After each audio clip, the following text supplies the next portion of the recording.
जोरदार तालियों के साथ स्वागत करेंगे। हर मोर्चे पर आपने हिंदुस्तान का नाम रोशन किया, सिर ऊंचा किया। और साथ ही जोरदार तालियों के साथ स्वागत करेंगे डॉक्टर सीमा राव का भी, जो कि आर्मी में एक कॉम्बैट ट्रेनर हैं। आप सभी का बहुत बहुत स्वागत है रक्षा शक्ति के क्षेत्र में अपनी महत्वपूर्ण योगदान देने के लिए।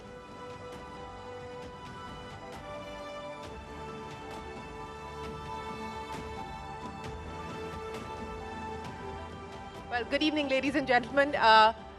It's great to be back, specifically on this panel, because here's a personal story. I am the daughter of a fighter pilot in the Indian Air Force, and so it gives me a lot of pride, and it is my privilege here to speak with these ladies here, these officers here, who've really been the torch bearers for gender equity and gender balance and gender parity as far as our forces are concerned.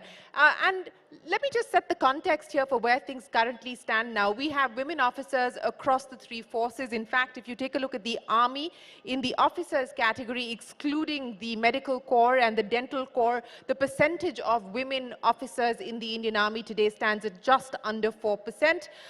If you look at the medical corps and the dental corps, it's about a much significantly higher number. If you look at the Navy, the number of women in the Navy currently at about 6%. If you look at the Air Force, excluding the medical and the dental corps, it's almost 14%. So we've seen a significant move up as far as the women's representation in the forces are concerned. If I were to take you through the many achievements and the many medals that each one of these women have won, it's going to be the end of this program. So I'm not going to go down that road. But let me start by asking you, Vice Admiral Punita Arora, I don't know how many of you realize this. She has served in each of the three forces, so that is truly remarkable, and she is one of the originals because she was commissioned in 1968, so what a pleasure and an honor it is to have you here. I want to understand from you, what have you seen as the big change and the big evolution from the time that you joined the forces and as you look at where the forces are today? Hello? Yes, it's working. Go ahead. Thank you so much. Now, I joined Armed Forces in 1968, as she has already mentioned. And we were the first one to be commissioned as a permanent commission. Earlier, they were only short service, means the woman joined, stayed there for 2 years, 3 years, and then, of course, they left and they back. So the forces, the organization was not used to having a lady officer as a permanent commission in them. So they never realized they are going to be there permanent with us only. So the challenges, my whole life was full of challenge only. And the main challenges came from three quarters. The first one was my colleagues, you know, my own age group and the junior ones. The second challenge came from my seniors in my own unit. And the third challenge was from the organization itself. The challenges were because these people in armed forces was mainly a male-centric organization. They had seen ladies in their house as a housewife, their mother, but they never saw ladies who are going to sit next to them in the office and over there. So that was the main challenge. The juniors officers or my colleagues thought, my God, the lady officer, she's not going to work. Probably she will say, I want to take a leave. I have children at home, and she's going to give all kind of excuses so that she can take leave. My seniors also probably were not used to it because they never seen a lady officer coming and working with them. And my organization, because there were no rules and regulation meant for the lady officer. Everything was for gentlemen officers. So as a result, at every level, whenever I got posted, first of all, I had to convince everyone, look, I'm also going to work. I'll work, with you people, and literally I'm telling you, I had to work double to convince them that a lady officers can also perform and perform well. So it used to take me 1 to 2 years. By the time I finished 3 years, well, I was posted out.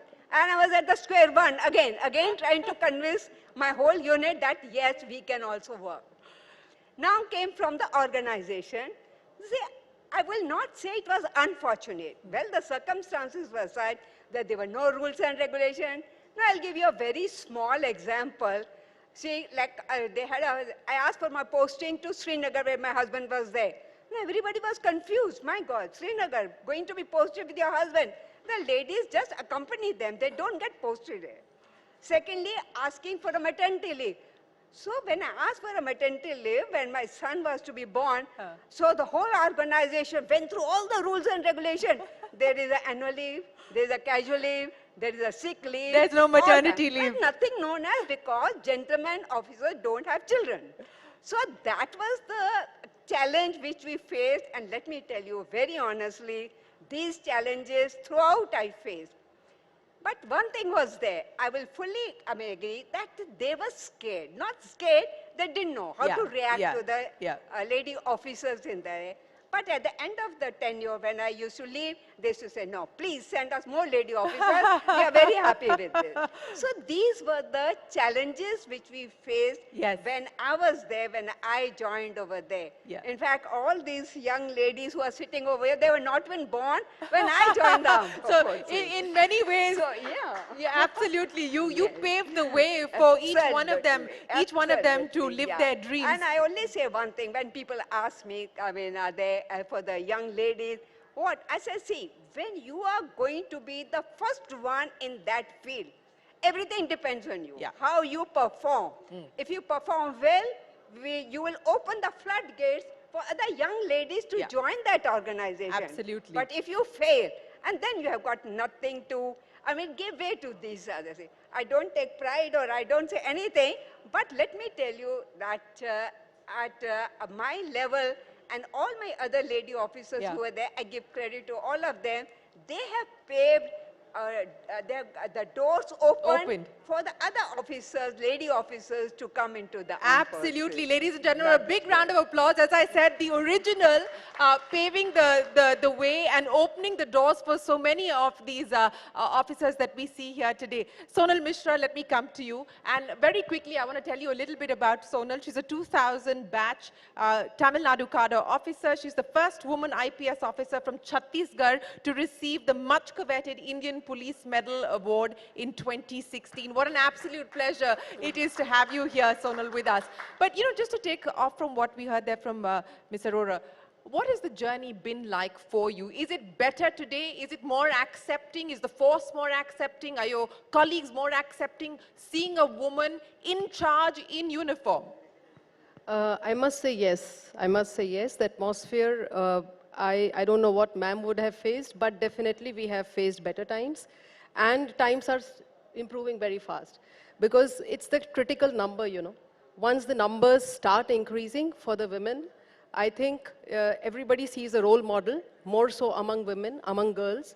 We look at our role models. And the same happens with us in service when we look at our seniors and see that, yes, if she has done this assignment, why not I? So that role model thing helps us a lot. And the second thing is, the right attitude.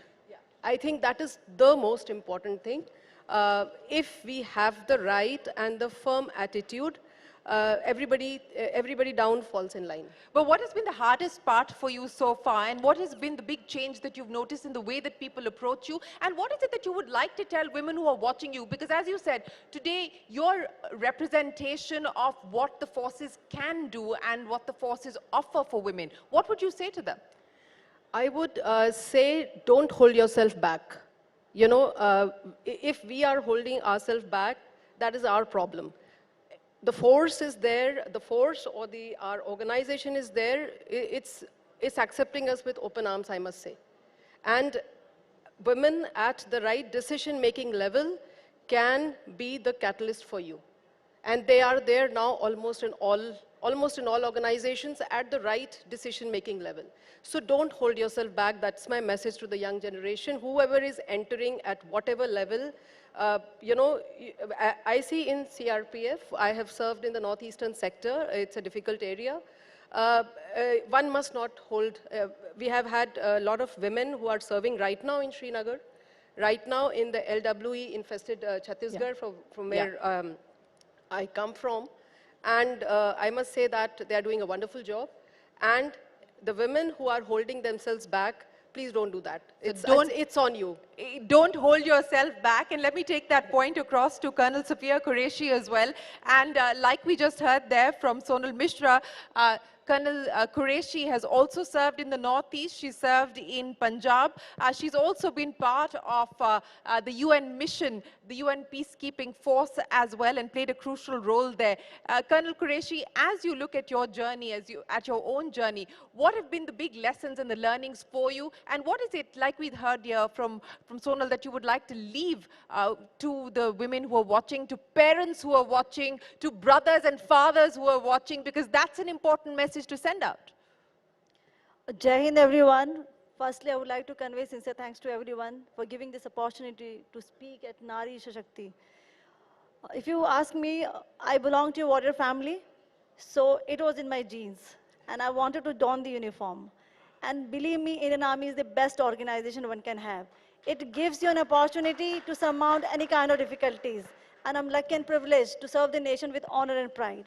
Today, when I joined the Army as a lieutenant, I remember I was a part of the division during the Oprakram. So what my company commander told me, Sofiya, if you want to earn the salute, then you have to work sincerely. Believe me, I have earned the salute and also earned the commendation card during the Oprakram. It was all because of the good mentoring I had that time. And if you ask the challenges, I would like to highlight one incident when I was in Congo. And since you all know, the Indian Army is the largest troop contributing country in the United Nations. And I was the second batch of women officer, and I had a privilege to be part of one of the operation, which we conducted during the historical presidential elections. So I was a part of the one cordon and search team. It was a melange of force from the Swedish Army, from Tunisia, from Uruguay, and we led that cordon and search operation. We did it whole night. It took 72 hours, but it was successful. We could save the life of local populations.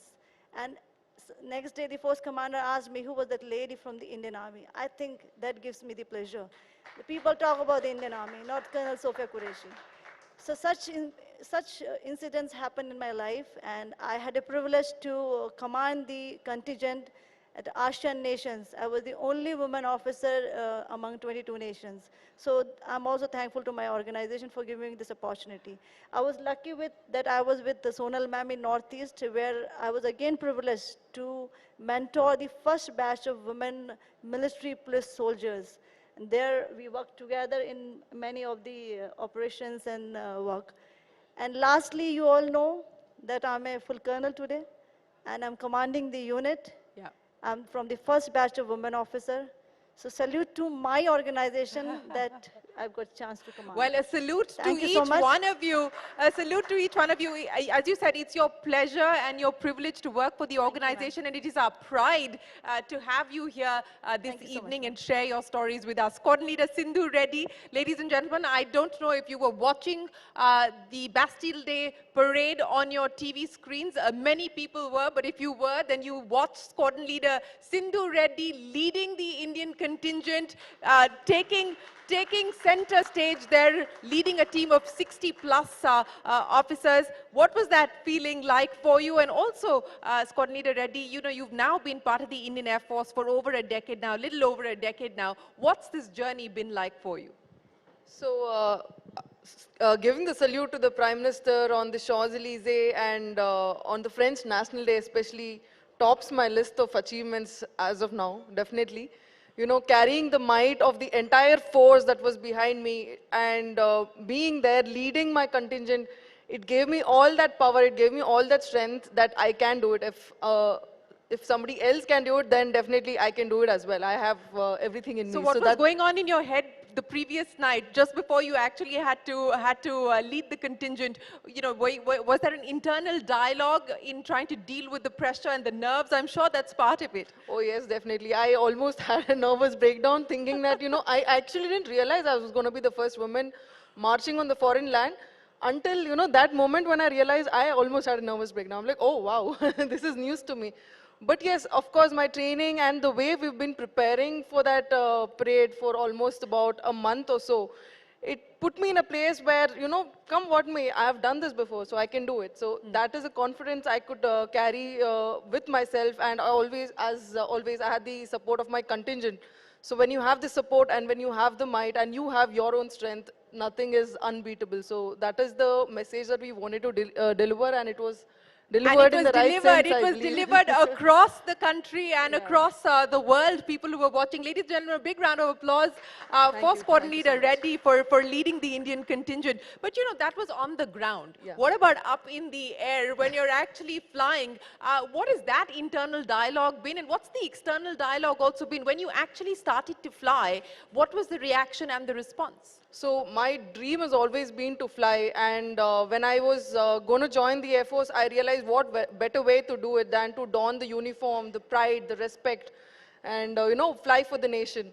So that's how I entered the forces, and I chose to be a helicopter pilot because I wanted to be in close connect with all my troops and all humans on ground, because that is what helicopters finally do. You provide aid to the forward forces, you also provide aid to, you know, our civil countrymen whenever they need rescue. So that has been the highlight moment of my career. Every time, you know, I was able to help our troops with logistic support or any kind of support, and they send you back definitely with a, you know, a box of fruits, if nothing, from the forward post as well. Yeah. You know, coming back, landing in the base and looking at those boxes, it used to give me, it used to make me teary-eyed. You know, when they had no resources, they had to thank you somehow because you provided something to them. So those moments are definitely something that I've lived for. And also when I could, you know, in my own capacity, provide some rescue mission, some assistance to the rescue missions during the flood reliefs and all that. So people used to come literally thank you. I mean, that feels like a really important moment and the most, you know, the highlight of my career, I would say. Absolutely. So, yeah. And fruits as a way of expressing gratitude. What can be better than that? But Dr. Seema Rao, let me come to you. And again, for those of you who may not be familiar with Dr. Rao's work, she's often called the Wonder Woman. She has many firsts to her credit. She is India's first female Special Forces trainer, having trained the Special Forces for over 2 decades, and she's an expert in close quarter combat. Dr. Rao, I want to understand from you, what made you want to do this, and what has the learning and the lesson been for you over the past 2 decades of doing this? Well, let me start by saying that destiny had something really different for me. I started as a doctor, but eventually destiny took me to training commandos of the Indian forces. It's been a 25-year-long journey, and a journey, I should say, of glory and strife. I've had to work hard on my physical prowess because, after all, standing in front of highly trained and skilled commandos is no joke. And, but when I had to, you know, teach them certain techniques, it was obviously a challenge to me. But I took it in my stride. Every day was a challenge, but I would hone up my skills, and I would see that I would give my best. And at the end of the day, when I would get the respect of those male trainees, I train men. So, so when I would get the respect of the male trainees, I think the male commandos, it was very satisfying to me because for me, this was a selfless service to the country. Yeah. And I was doing it because of probably the patriotic blood that ran through my veins. My dad was a freedom fighter. Nevertheless, I think it was a wonderful journey, and I will never forget, you know, the respect that I earned, the satisfaction that I gained out of training them in close quarter battle. You know, we're going to see Dr. Rao show us what she's actually been doing over the past 25 years. So you'll see that in action in just a second. But Vice Admiral Arora, I want to get wrap-up comments from each one of you. You know, what is it that you would like to say to young women who are watching, as I said, to parents who are watching as well, and to the armed forces to ensure that we do have a much more gender-balanced organization going forward, and people don't have to go through the challenges that you went through? Well, I would like to say one thing to all the young, women of our country and to the parents. Armed Forces is a wonderful organization. It gives so much of respect to the women And I think if you ask me, I always say, even if I have to, repeat my life, I would still go and join the armed forces. But I've got only one advice, I will say advice or whatever it may take. It gives you so much of respect and opportunities. At the same time, we should also remember, as a woman, that it's not only our privileges what we should be looking for, we should also remember our responsibilities. So responsibilities towards the organization. We have to change, not change, get used to that life. It's very difficult for the organization to change according to your vision. Absolutely. So we should all get married into the organization, enjoy this thing. They are there to look after you. So you don't have to regret at all. And so you would I do wish everybody all the best, all the young girls who want to join armed forces. I will say they'll take you with an open arms, look after you, but you have to remember your responsibility. Absolutely. That is Sonal, what to say. very, very quickly, the one thing that you would like to say to people, once you already said don't hold yourself back, what else? You'll have to use the mic. I'll say within the organization, we must have more women at the right levels to give the right perspective of a woman's need. And as an organization, maybe at every level, there has to be a little more understanding of the requirements. As ma'am said, there can be different requirements at different times for a woman, but she has to put in her best. And she has to put in her double. And in police, when we were young, we got that lesson saying that you don't have any opportunity to fail, you know. Yeah. We don't have that chance. You have to succeed every time. Yes. So I think it's both ways for an organization as well as for us. Absolutely. Organization to be a little more accommodative and understanding as to what she needs at what time, and she may need certain things in certain times. Right. Maybe maternity leave, as ma'am Sure. said. But then when she comes back, yes, you are full on and you have to give in your best. Absolutely. Thank you. Colonel Qureshi. Would you like to give me a message to the kids? Yes. I would like to give you a few rules for the kids, especially new generation baby boomers. Remember, whatever you do, nation should be first and selfless service. Secondly, be bold, brave, and dynamic. Be disciplined. Be courageous. Have your own legacy. Create your own destiny.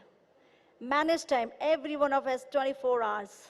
It only makes a difference of 3 to 4 hours when you play mobile or do something else. So manage your time, which is very important. And lastly, remember, you have to think about the country first. Thank you, Jai Hind. Squadron Leader Reddy, your message. So yeah, I'm very thankful for my organization in a way that Indian Air Force has opened its door for all streams for women. So that way, if any young woman, any young girl wants to join the forces, I will say the opportunities are plenty. Like, don't think that there's no opportunity. Even if it is not there, it will be made. If you have the determination, if you have the grit, it will be made. So if you want it, just go for it. Don't hold yourself back. Well, don't hold yourself back. Dr. Rao, I'm not going to let you speak. I'm going to get you to do something for us. But ladies and gentlemen, a big round of applause and a big salute to each one of them for joining us here this evening. Thank you so very much for showing us what a life in the forces is and what the opportunities are for women who are looking at a career in the forces. Thank you very, very much. Ladies and gentlemen, a big round of applause. Dr. Rao, I would request you to stay on because we're now going to see her in action.